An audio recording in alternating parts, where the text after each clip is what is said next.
One of my clients was very smart, but she still couldn't figure out how to lose weight. She had tried so many different diets and never got anywhere. She wondered, is there something I'm doing wrong? Am I approaching this problem the wrong way? What am I missing?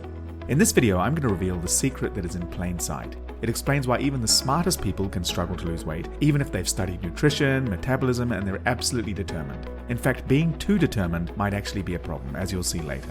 And most importantly, I'm going to show you the smartest way to lose weight permanently that most people are completely oblivious to, and 4 ways that you can make this work in your life in a way that others will not believe. This method is one I've used on hundreds of clients at my weight loss clinic, and I'm sure you'll find it game-changing.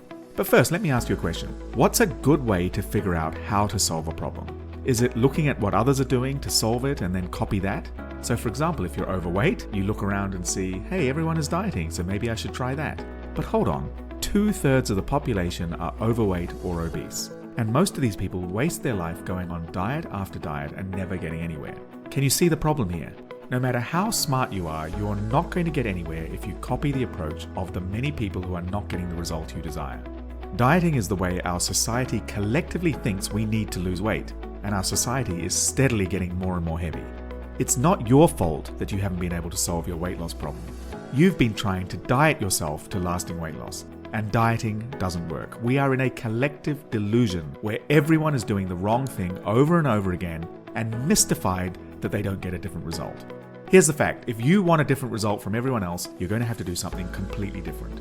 So I want to share with you the 4 ways that my client Nicola was able to turn things around. And a warning, each of these ways are the complete opposite of what most people do to lose weight, which is why Nicola ended up getting a better result. So let's count down the 4 smartest ways to lose weight permanently. Number 4. Over a 20-year career, Nicola had risen to a senior management position at a large multinational company. And it hadn't been easy. And what she felt she brought to the table, amongst many things, was a strong work ethic and determination. When there was a project to be done, she would work extremely hard, work late nights, do whatever needed to be done to get it done. And she wondered why this same approach still hadn't worked for weight loss. But think about what happens when you try harder and push harder when trying to lose weight.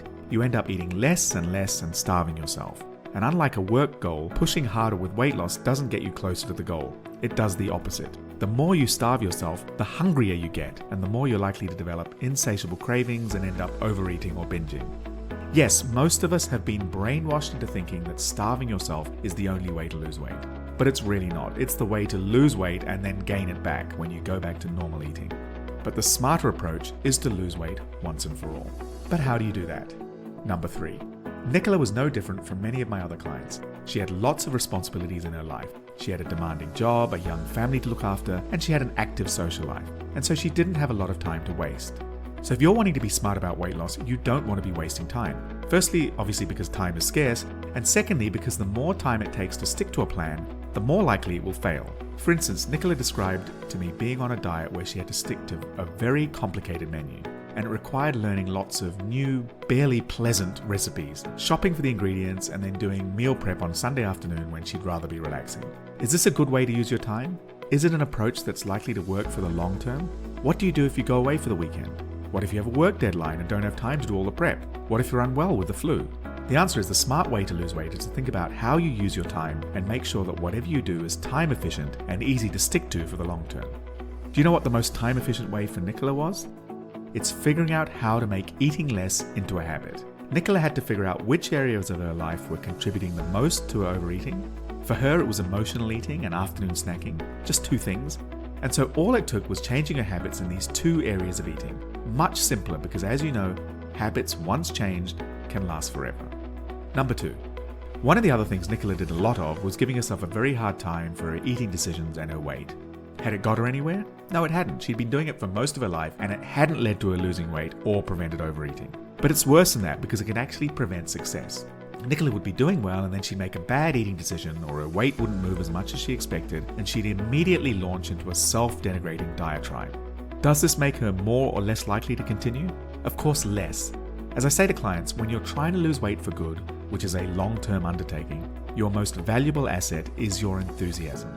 If you lose your enthusiasm, you're likely to give up. And what makes you more likely to give up is beating yourself up over your eating and weight. It's not just a more pleasant way to live if you're nicer to yourself, it's literally helping you to lose weight and be healthier. While everyone else is beating themselves up over their eating and weight, you'll know better. Number 1. Most people, and Nicola was included in this, think that the way to resist temptation is to build up their reserves of willpower so that they could stand in front of a pile of chocolate bars on the table and not feel tempted to have one. But this is the wrong way to think about temptation. Instead of learning how to fight temptation, learn how to win the battle without fighting. How do you do that? The key was for Nicola to remove temptation in the first place. If you have trouble resisting chocolate in your home, don't keep it at home. Make it an outside treat. If you find it difficult to resist all the treats in the chocolate aisle at the supermarket, don't go down that aisle. You will remove a lot of unnecessary aggravation and battling yourself if you develop a habit of controlling your food environment. Okay, you say, but what about if there are snacks already in the house because other people in your house eat them? Well, I've got a great strategy for dealing with that situation. Check out this video to learn what it is, and I'll see you there.